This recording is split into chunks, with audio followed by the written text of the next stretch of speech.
Hello everyone. आज हम लोग करेंगे लेसन 20 विप्लव गायन के क्वेश्चन आंसर और बैक की एक्सरसाइज। प्रश्न अभ्यास कविता से। Question number 1। कण कण में है व्याप्त वही स्वर, कालकूट फनी की चिंतामणि। पहला प्रश्न क। वही स्वर, वह ध्वनि ध्वनि एवं वही तान आदि वाक्यांश किसके लिए, किस भाव के लिए प्रयुक्त हुए हैं। आंसर। वह स्वर, वही ध्वनि एवं वही तान कवि ने आंदोलन नव निर्माण के आह्वान के लिए किया है और जनता में जागरूकता जगाने के लिए भी किया है, ताकि व्यापक यानी कि बड़े व्यापक स्तर पर परिवर्तन हो सके। ख। वही स्वर, वह ध्वनि एवं वही तान से संबंधित भाव है। रुद्ध गीत की क्रुद्ध तान है। निकली मेरे अंतरतर से। पंक्तियों से क्या कोई संबंध बनता है। आंसर। दोनों पंक्तियों का संबंध कवि की क्रांति सोच से बना है तथा दोनों पंक्तियां ही परिवर्तन के संदर्भ में लिखी गई हैं। कवि इन पंक्तियों द्वारा जनता को जागृत करना चाहते हैं, परंतु उसके कंठ से वह गीत बाहर नहीं आ सकता, जिससे वह और भी अधिक अधीर हो जाता है। अधीर यानी कि इम्पेशेंट। कवि जागरूकता जगाना चाहता है पर उसके कंठ से यानी गले से वह बात नहीं निकल पा रही है, जिसके चलते कवि और भी ज़्यादा इम्पेशेंट हो रहा है। नंबर 2। नीचे दी गई पंक्तियों का भाव स्पष्ट कीजिए। सावधान, मेरी बीना में दोनों मेरी ऐंठी है। आंसर। उपयुक्त पंक्तियों में कवि लोगों को परिवर्तन के प्रति सावधान करता है और वीणा से कोमल स्वर निकालने की बजाय कठोर स्वर निकालने के कारण उसकी उंगलियां की मिजराबें टूट कर गिर गई हैं, जिससे उसकी उंगलियां ऐंठ कर घायल हो जाती हैं। पर कवि को इसकी परवाह नहीं है, क्योंकि जब पुरानी मान्यताएं टूटती है और नई स्थापित होती है, तब इसी तरह क्रांति की आग भड़कती है। अब हम करेंगे कविता से आगे। स्वाधीनता संग्राम के दिनों में अनेक कवियों ने स्वाधीनता को मुखर करने वाली ओजपूर्ण कविताएं लिखी। माखनलाल चतुर्वेदी, मैथिली शरण गुप्त और सूर्यकांत त्रिपाठी निराला की ऐसी कविताओं की चार चार पंक्तियां इकट्ठा कीजिए, जिनमें स्वाधीनता के भाव ओज से मुखर हुए हैं। सबसे पहले माखनलाल चतुर्वेदी जी द्वारा रचित चार लाइनें।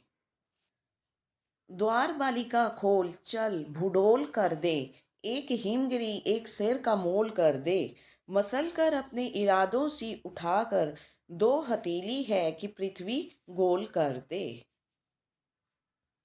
अब हम करेंगे मैथिली शरण गुप्त द्वारा रचित चार लाइनें। विचार लो कि मृत्यु हो न मृत्यु से डरो कभी, मरो परंतु यूं मरो कि याद जो करें सभी, हुई न यो सुमृत्यु तो वृथा मेरे वृथा जाए, मरा नहीं वही कि जो जिया ना आपके लिए, यही पशु प्रवृत्ति है कि आप ही के चरे, आप ही चरे, वही मनुष्य है कि जो मनुष्य के लिए मरे। अब हम आगे की पंक्तियां करेंगे सूर्यकांत त्रिपाठी निराला द्वारा रचित की गई हूँ। बाधाएं आए तन पर, देखे मुझे नयन मन भर, मुझे देख तू सजल दृगों से, अपलक उड़ के शीतदल पर, कलेद युग अपना तने दूंगा, मुक्त करूंगा तुझे अटल, तेरे चरणों पर देकर बलि, सकल श्रेय श्रम संचित फल। यह लाइनें लिखी गई हैं सूर्यकांत त्रिपाठी निराला जी द्वारा। अब हम करेंगे अनुमान और कल्पना। प्रश्न। कविता के मूल भाव को ध्यान में रखते हुए बताएं कि इसका शीर्षक विप्लव गायन क्यों रखा गया होगा। ये क्वेश्चन बहुत इंपॉर्टेंट है आप लोगों के लिए। आंसर। विप्लव यानी कि रेबिलियन। विप्लव का अर्थ होता है किसी चीज़ का विरोध करना।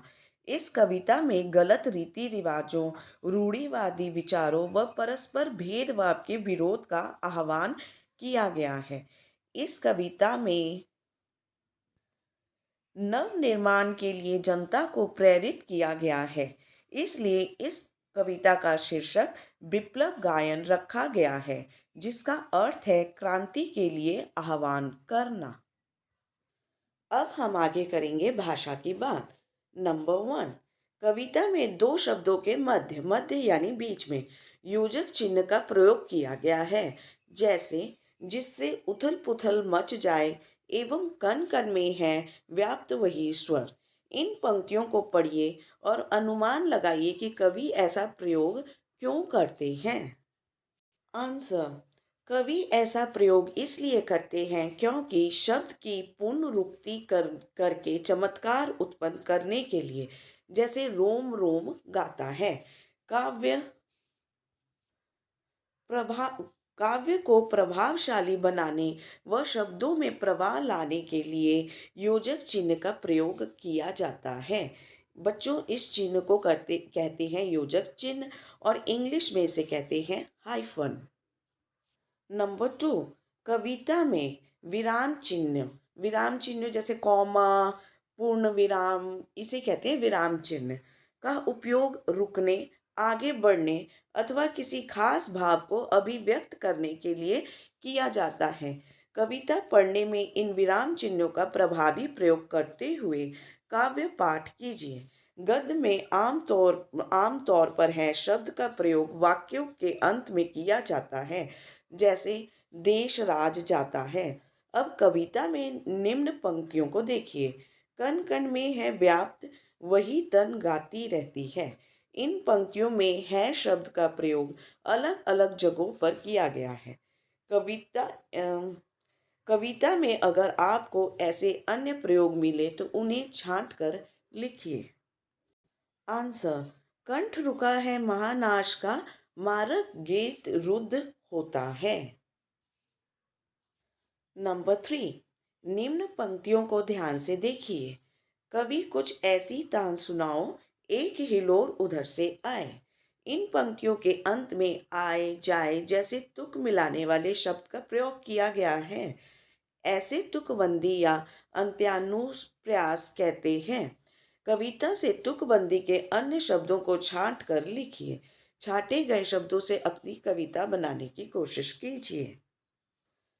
तो ये है कुछ तुकबंदी वाले शब्द या पद, जैसे कि बैठी है, ऐठी है, एक गाती रहती, दो कुद युद्ध, तीसरा। तो इस तरह के शब्द यूज करके आप अपने लिए भी कोई कविता बना सकते हैं। छात्र इसे खुद करेंगे। तो बच्चों, ये था आपका लेसन 20 कविता विप्लव गायन के प्रश्नों और उत्तर। बाकी के भी सारे लेसन्स के लिए आप हमारे चैनल को जरूर सब्सक्राइब कीजिएगा। Thank you very much everyone. Have a nice day. Bye bye.